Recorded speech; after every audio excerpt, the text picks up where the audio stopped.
na ang ibig sabihin ng kasabihang huwag isuko ang bataan sa kulturang Pilipino.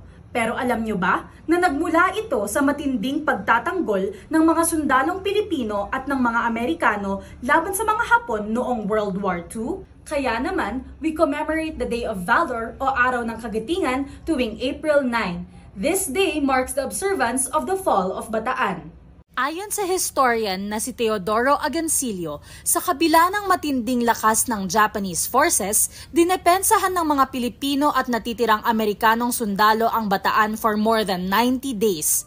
Inaalala rin natin ang Bataan Death March, where wary Filipino and American prisoners of war were compelled by their Japanese captors to march from Bataan to San Fernando, Pampanga.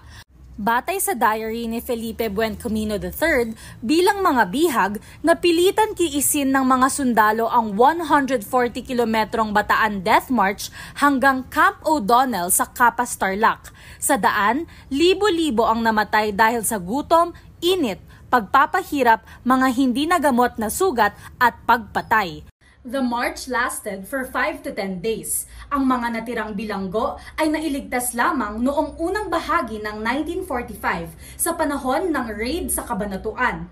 Real na real talaga na heroes came along with the strength to carry on. The story behind Araw ng Kagitingan may be a devastating tale, but it also reminds us of the courage and will to continue and fight. Ako si Sunday Aquino, saludo kami sa tapang at kagitingan ng mga Pilipino.